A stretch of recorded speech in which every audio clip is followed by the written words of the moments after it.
The Pixel 9 Pro XL is just a bigger Pixel 9 Pro, but that's good enough. It doesn't have exclusive camera features of extra RAM for a boost. It's just got a bigger display and bigger battery. That means the Pixel 9 Pro is an even better pick this year, but it also means that you can choose your Pixel based on the size you like, not the features you need.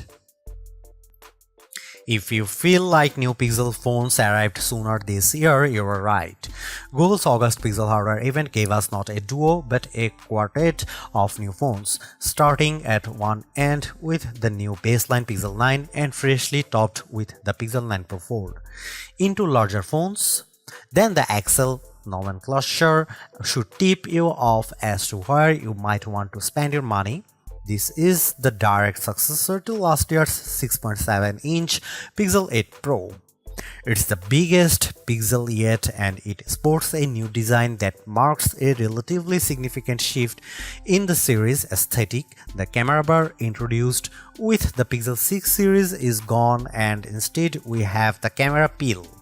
The fit and finish have unquestionably been elevated, with the phone's polished frame adopting a much flatter form that's decidedly iPhone-like in its execution. And Google says new construction methods or material choices make it twice as durable as its predecessor. In reality, the Pixel 9 Pro XL feels great, with the best build quality I have seen from Google to date. Not to mention, it looks superb thanks to an updated Super Actuate display that boosts higher peak brightness than anything Apple or Samsung has to offer. The move to an ultrasonic fingerprint sensor is welcome too, delivering on Google's promised speed improvement. The same 7-year commitment to OS and security updates helps the Pixel 9 series stand apart from rivals from Apple and Motorola. The phone's earlier than usual arrival in the calendar year means that this is the first generation of Pixel in a long time that doesn't debut with a new build of Android. It will benefit from the same future releases of Android as the Pixel 8 line and likely no more. Beyond the usual fare of a clean Pixel experience, AI is all Google is talking about, with an updated Gemini Nano model that is multimodal and 3 times more capable running on device. You'll find AI-generated features throughout the user experience.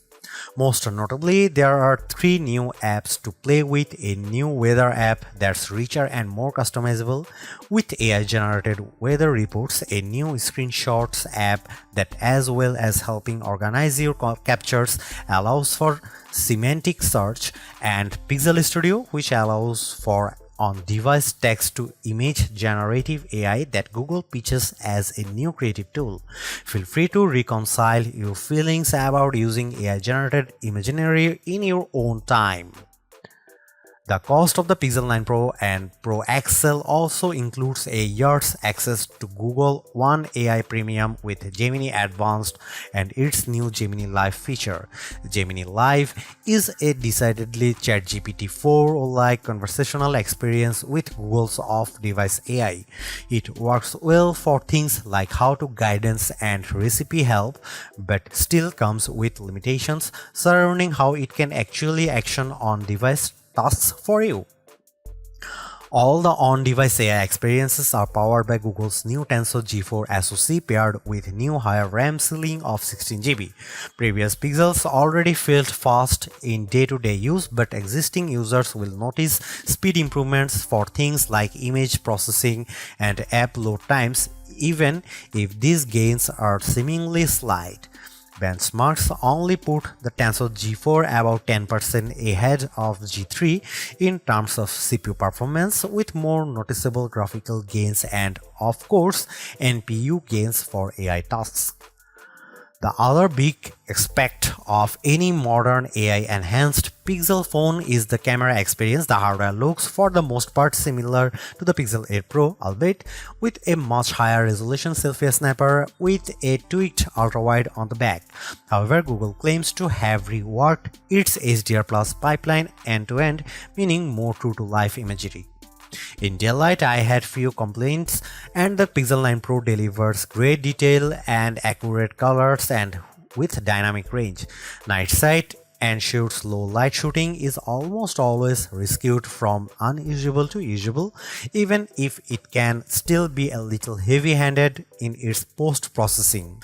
The expansion of that HDR Plus pipeline to panoramas means much better results, especially as night sight is now supported here too, although I do wonder whether this upgrade will simply manifest as a feature drop update for previous Pixel models in the near future. Another Pixel 9 Pro exclusive is Video Boost, which can now scale 4K footage up to 8K and proves particularly useful when zooming up on the phone's 20x limit. There's another side to the imaging experience on recent Pixel's Magic Editor. Beyond moving elements around in a shot of turning a blue sky to golden hour, the new Reimagine button lets you enter text to generate completely new elements in a shot. It's unquestionably fun and creative, but it also throws out any semblance of authenticity to shots you have captured yourself. Unlike the Samsung, there is no AI watermarking going on with edited images either.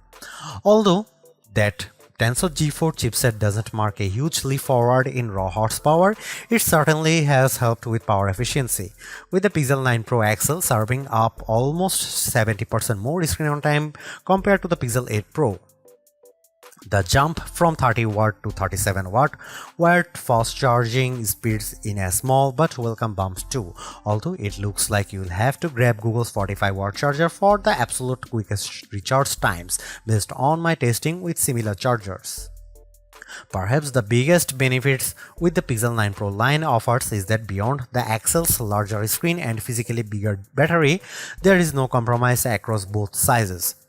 If you are happy with the premium, the Pixel 9 Pro XL is the most unapologetic, bombastic Pixel experience you can have right now outside of foldable land. Even if the jump from the Pixel 8 Pro isn't as significant as I would have liked, and it feels like this is more a means for Google to cultivate new Gemini Advanced subscribers, I can't help but appreciate the Pixel 9 Pro XL for being greater than the sum of its parts. It may only be just enough of an upgrade, but it is enough. While Google announced 4 phones at its August 2024 event, the standard Pixel 9 and Pixel 9 Pro XL are the two that hit the market first on August 2020. Meanwhile, the Pixel 9 Pro and 9 Pro Fold arrive on the scene September 4. In the UK, you can pick up the Pixel 9 Pro XL with double the storage at no extra charge on purchases made from September 5. US buyers can nab $200 in-store credit if ordering before August 28, and Australian buyers can pick up a limited edition poster with purchases made before August 25. The addition of the new smaller Pro model this year helps Google justify its decision to render the Pixel 9 Pro XL the most expensive candy bar Pixel to date. It starts at $1,099. It's practically like for like when compared to equivalent storage option of the iPhone 15 Pro Max, truly putting an end to the notion that the Pixels are the affordable flagship option. For the asking price, you also get a year's access to Google One AI Premium 2TB plan, which, as well as granting access to Gemini Advanced and Gemini Live, includes more general Google benefits like Fitbit Premium Access, Nest Aware, 10% back on Google Store purchases, and unlimited Magic Editor saves in Google Photos. A pixel in iPhone font, that's the shorthand I keep coming back to the newer Pixel 9 series design language. The size and feel of the XL's new squared aluminum frame immediately reminds me of Apple's current iPhone 15 Plus and iPhone 15 Pro Max in the hand. Does that polished metal attract fingerprints? Absolutely, but not anywhere near as badly as expected. This new squared form, paired with the heaviest build of any candy bar Pixel yet, leads to a more premium look and feel overall. This is helped further by the Pixel 9 Pro XL's slimmer profile compared to the Pixel 8 Pro, and side by side with my wife's old Pixel 6 Pro, the jump in build quality is truly impressive. One update I'm not sure I love quite so much is the loss of the camera bar, which is replaced in this generation with a camera peel that protrudes out of the phone's rear panel at 90 degrees. It makes for a more bold and confident aesthetic, but it's not as quickly identifiable as the bar. As well as the cosmetic changes, Google also claims that the Pixel 9 Pro XL's new mid-frame design, not to mention its 100% recycled aluminum outer frame, Gorilla Glass Victus 2 front and rear panels, and IPC certified protection against dust and water ingress, make the new phone twice as durable as its predecessor. In my time with the Pixel 9 Pro XL, by trying to keep it out of harm's way as much as possible, the finish has remained unscathed, but whether it will age as gracefully as its titanium-clad competition from Apple and Samsung remains to be seen. Both sizes of Pixel 9 Pro come in 4 colorways, with Obsidian pictured most prominently in this review. The hazel finish most closely apes the iPhone 15 Pro's natural titanium look, and the Galaxy S24 Ultra's titanium grey, while porcelain and rose quartz offer decidedly more vivacious options. The Pixel 8 Pro Super Extra display feels like a noteworthy upgrade from the panel on its predecessor, and while not as earth-shattering an improvement this generation, the Pixel 9 Pro XL screen is a great refinement yet again. Although it sports the same resolution as the Pixel 8 Pro's panel, both high brightness and peak brightness levels have been cranked up to 2000 and 3000 nits respectively, meeting or beating key rivals in a spec-for-spec comparison. Add to that the panel's flat design, its thin, equally proportioned bezel on all sides, and its excellent viewing angles, and the Pixel 9 Pro's XL's Super Extra display is a thing to behold. As before, the use of an LTPO OLED panel facilitates a dynamic refresh rate from 1 to 120Hz, making it ideal for always-on display functionality thanks to the implied power-saving benefits, while also still serving up a snappy user experience when swiping around the UI. One of the more prominent changes you might not immediately notice is the fingerprint sensor. Instead of the optical module used since the Pixel 6 series, Google has gone the way of Samsung and instead kitted the Pixel 9 Pro XL's display with an ultrasonic sensor. I didn't notice a huge difference when making the switch from my Pixel 7 Pro, but in side-by-side comparison it lives up to the promise of a 2x speed improvement. Perhaps more useful is the greater reliability, especially with damp fingers or when used in the rain. One side effect of this latest generation Pixel launch happening earlier than usual is that the whole series runs Android 14. Typically, Google times the arrival of its latest smartphones to coincide with the release of the next Android, but the Pixel 9 debut on the same Android 14 foundation as the Pixel 8. At least the company's even impressive commitment to 7 years of updates persists, meaning the phone's price tag includes excellent long-term support for both future releases of Android and subsequent security patches, an area where many rivals still fall short.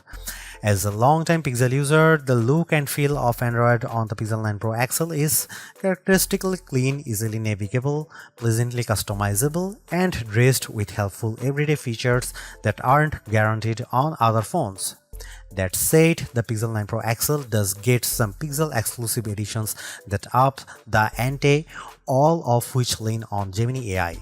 There is a new dedicated weather app that generates dynamic weather reports to make insights into each day's weather more digestible than ever. The ability to drag and drop the various in-app widgets for things like UV index, 10-day forecast, and air quality is a nice perk too. Next up is the new Pixel Screenshot app, which seems like an odd addition at first, but for list makers, students, and journalists, it offers surprising depth. You can add notes to individual screenshots and group them into collections too. The app can index screenshot content across text and images, making it searchable This allows for semantic search and object recognition as well as recognizing Wi-Fi passwords and QR code information. Pixel Studio uses an on-device variant of Imagen 3's diffusion-based text-to-image generative AI, allowing you to create imagery seemingly from scratch. You can remix results using predefined style prompts or sculpt off a completely original prompt if you prefer. At launch, Pixel Studio won't render people, but it's fine with objects and animals. It also managed to render legible text without much artifacting, a challenging test that I have seen other image generators fail. Right now, the application proves novel enough, but there is a scope for everything from messaging to graphic design work, depending on your feeling towards the use of AI-generated imagery. The price of the Pixel 9 Pro XL also includes a year's access to Gemini Advance, meaning you can interact with its latest off-device model in Gemini 1.5 Pro and gain access to Gemini Live, Google's conversational AI experience.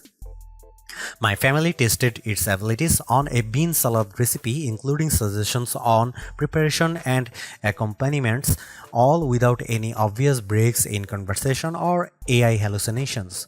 I also had it explain how to change various Gemini and Android settings, although its inability to take actions on many features feels like a missed opportunity, or at least an area that Google should focus on as it expands the assistant's functionality.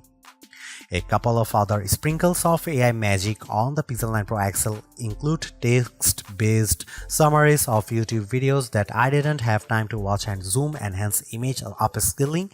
I'm also intrigued by the call notes feature shown off at launch that will summarize phone calls. However, this wasn't ready during review. The most obvious criticism of Gemini on the Pixel 9 Pro is that it feels consistently slower when asked to carry out the same task I would have previously asked for Google Assistant. The trade-off is much richer results and more insight provided you trust the source data Gemini is pulling from. Nowhere is AI more prevalent across the Pixel 9 Pro XL's user experience than the camera. While it might have gone by machine learning in the early days of the Pixel camera experience, AI-powered post-processing has been the secret sauce that has helped elevate the reputation of the Pixel cameras over the past 4 years, to the point where they regularly sit among the best camera phones. As Google has focused its efforts on AI more directly, the proposition of a Pixel camera has changed somewhat, with capture and editing becoming two distinct facets of the experience. If you are looking for a great all-round camera phone, the Pixel 9 Pro XL is right up there.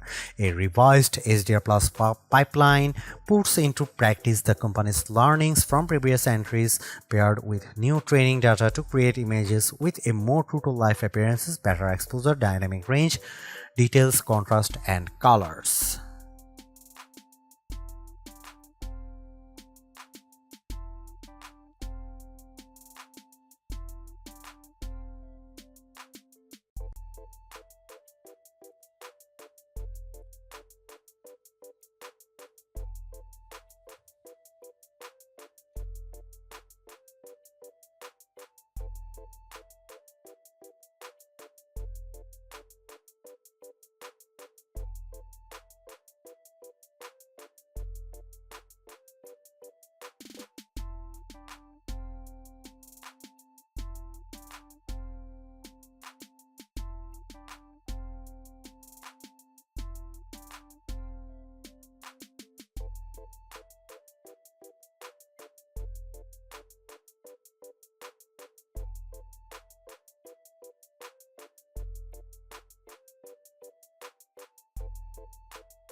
While the Pixel 9 Pro XL feels more equipped for everything you throw at it right now, including high-fidelity mobile games, there is no getting around the fact that Tensor chips continues to lag behind Apple's iPhone chips and Qualcomm's top-tier Snapdragon in terms of raw processing and graphical crunch.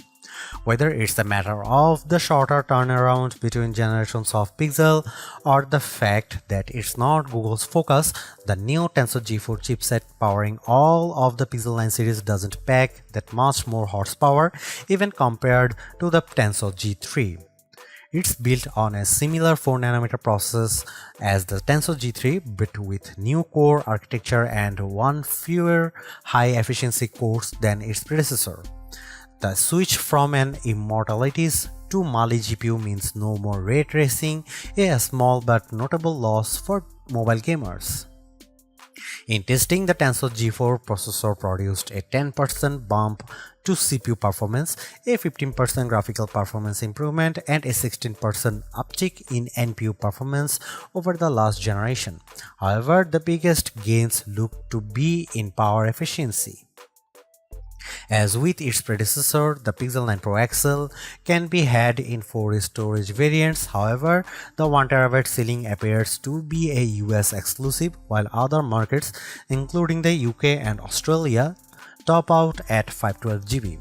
Its 16GB of RAM is a range-wide upgrade, likely driven by the phone's newfound AI capabilities, but spec heads will note that Google isn't using the latest available standards of either LPDDR memory or UFS storage compared to Samsung's Galaxy S24. Google has propelled the Pixel 9 Pro XL from a 1 to a 2-day phone. While Pixel batteries have gotten larger over the years, battery life has never really been a positive talking point for the line. Through presumed optimization led by the new Tensor G4, however, the Pixel 9 Pro XL serves up superb longevity by comparison, significantly longer than any previous Pixel we have tested. The Pixel 9 Pro XL got 9.5 hours of screen on time, which clocks in at around 65% longer than the 5.75 hours the Pixel 8 Pro was able to master, despite packing a battery that's around 10 mAh smaller. Google hasn't stopped there, with faster 37-watt charging promising up to 70% charge in just 30 minutes. The company has introduced a new 45-watt pixel charger to facilitate the 9 Pro XL's new top charging speed. However, this was unavailable during review. Instead, I tried Google's previous 30-watt wire charger, which pushed the Pixel 9 Pro XL to 55% charge in 30 minutes, while a 65-watt PD-PPS charger got closer to Google's quoted speeds with 65% charge in 30 minutes and a full charge in 1 hour and 20 minutes. Should you buy the Google Pixel 9 Pro XL? Buy it if you want the richest mobile AI experience. Samsung's Galaxy AI is great, but Google's execution with Gemini Advanced is easier, richer, and more fun to use. Buy it if you want an excellent camera phone. The Pixel 9 Pro XL's camera system is a small but appreciated upgraded on its predecessors, highlighted by a new bag of AI-supported tricks you can't get outside of the Pixel family. Buy it if you plan on using this phone for a long time. Still among the best there is Google commitment to 7 years OS and security updates is once again hard to argue with. Don't buy Google Pixel 9 Pro XL if you want fast charging. Battery life is greatly improved, but despite a bump in speed, the Pixel 9 Pro XL's 37-watt wire charging is still well behind what rivals like OnePlus and Xiaomi offer. Don't buy it if you want the best RAM and memory. While Samsung forges ahead, Google seems reluctant to move to the latest, fastest, and most power-efficient RAM and storage in its phones, which stings when they cost about the same. Don't buy it if you want to play a lot of games. Google's mobile silicon isn't built for gaming, and while the Tensor G4 handles intense games as well, you will get a much better experience with a recent iPhone or any flagship rival running the latest Snapdragon chipset.